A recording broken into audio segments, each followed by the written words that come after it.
Hello there, ladies and gentlemen, and welcome to Staring At for Netflix's The Punisher, a member of the pantheon of the Marvel Netflix cinematic universe. This is going to be a first reviewing something that is both live action and limited to a streaming platform, so let's hope that the animation in the third dimension is as good as they say, eh? Up front, I'm just going to say that there's going to be minor spoilers for Punisher Season 1, and maybe a little bit from Daredevil Season 2, so I'll try and skim as much as I can, but it is very, very hard not to spoil anything when talking about how this series works. The Punisher is a comic series that began in 1974, yet the majority of my memories of them basically encapsulate the comic industries of the 1990s. Gritty, edgy, full of guns, guts, blood, angst, and skulls, yet unlike things like Vanilla Ice, Yo Yogi, and Pogs, Frank Castle has just refused to die and remained into the modern day. There are a lot of things to pull from here, and back in the day when he was a Spider-Man villain, to that time where he was black for a week in 1991. Thankfully, the show pulls on just the basics, not going into the goofier, dumber shit that Frank's been up to in the last 40 years in the funny books, and creating a character that's undeniably Frank Castle, undeniably the Punisher, but with a little bit more modernized take on his origin, and one of his sidekicks that I honestly did not believe would ever appear again outside a cartoon. After the events of Daredevil Season 2, where Frank faked his death and went into hiding, we discovered that he's resurfaced as Peter Castiglianos, a demolition worker at NYC construction sites, keeping his head down and away from Hell's Kitchen, having spent his time dead by finishing up his unfinished business with some major crime lords across the country. It's a nice opening, if I'm going to be honest. There's a lot of baggage to Frank that we didn't get to learn during his time-consuming Daredevil's airtime, and boy is it a lot to unpack. Each episode is about an hour long, give or take, and you definitely feel that length weigh down on you after a while. But at the end of the first episode, Frank's definitely done some punishing, sure, but by God was it rough getting there. Don't get me wrong, I really love this series, and I think it's probably my favourite of the Marvel series so far, but there's definitely some fat that could have been trimmed, just a little bit. By the second episode, Frank's kinda sorta back on the job, but he doesn't actually get out of that kinda sorta mode until episode 9 or 10, depending on your point of view. For a Punisher show, there's a surprising lack of punishing happening, but I do actually believe that that works to the show's benefit, given the action that we do get a lot more punch, especially when we finally get the return of the Punisher signature skull iconography, spray painted onto a Kevlar vest. The length really does feel like a detriment to the series, which ironically feels like a response to the issues a lot of people had with Jessica Jones and Luke Cage, in that they felt very front-loaded, as if they'd played most of their cards before the third act even began, with the deaths of Kilgrave and Cottonmouth respectively. Punisher, on the other hand, seems to play its hand too close to its chest, and while it does leave us with an amazing tease for Season 2, it also makes the middle of the series feel like it drags on for forever and a half. As far as characters go, I honestly cannot think of a single wasted character, with just about everyone being an incredibly believable actor and sucking me into the moment, even as their scenes drag on and on. Karen is as good as she's always been, Frank is just as good if not better than his first appearance, Agent Madani quickly became one of my favourite characters, Bailey and Agent Orange are really hateable villains, and the Lieberman family are all just so sweet and... oh right, the boy. Just about every single character in this series has a well-defined, exceptionally well-executed arc, save one, Zach Lieberman, Micro's son.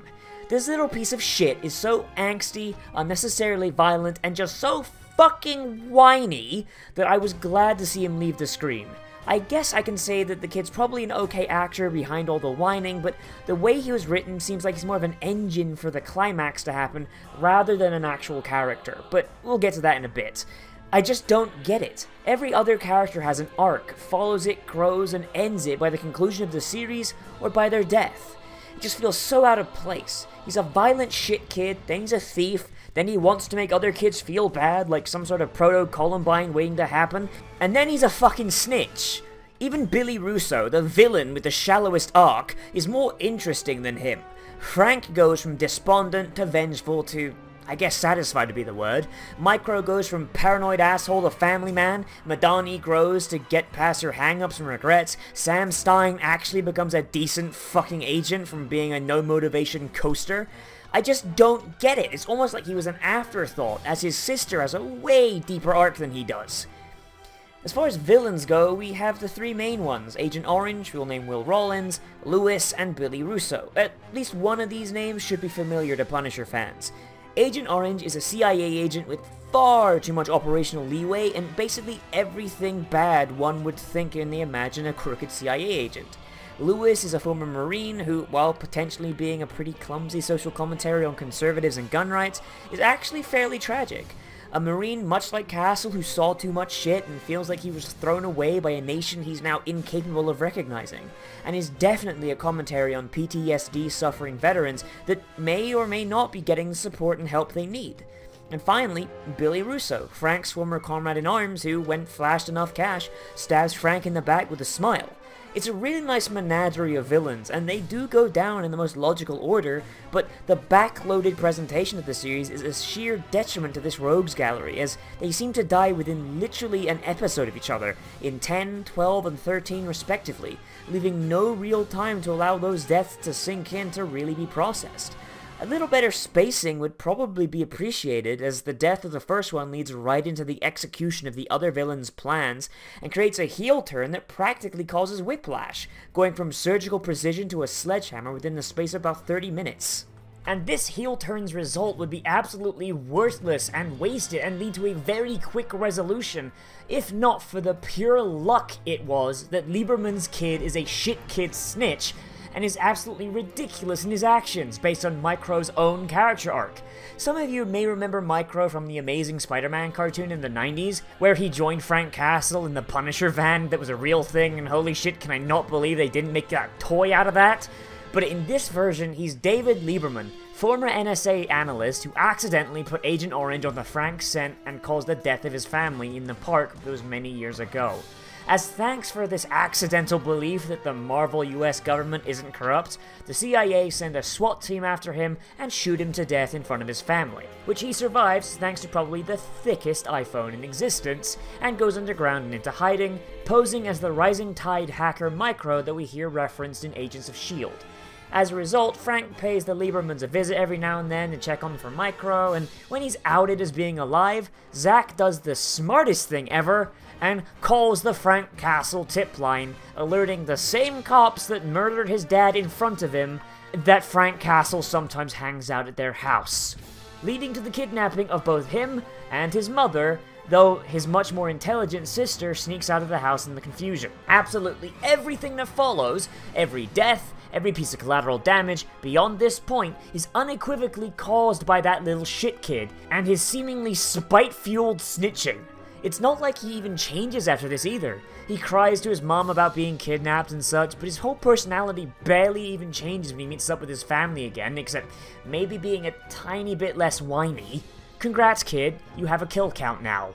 Keep it up and you might reach Rachel Amber's number. And I'm going to be honest, that's the main spot of contention for me as far as the storytelling goes here, other than the pacing. It's deep, it's methodical, and just about everything is explained to ensure that the viewer knows everything that Frank and Micro do, and that you're not left in the dark wondering what the hell just happened. So, I'll say this, if you have a Netflix account and you don't mind a decently long show that is a little bit of a slow burn, and you haven't watched this yet, pull the trigger already. If you don't have a Netflix account, bum the password off a friend who does, or try that 30-day trial thing they have, because this is probably the pinnacle of the Marvel series on Netflix, and blows the frankly awful Defenders and Iron Fist series that preceded it completely out of my mind space, even with my small issues in the way the story was presented. So, thank you, Frank Castle, you made me forget about the shitty part of your universe.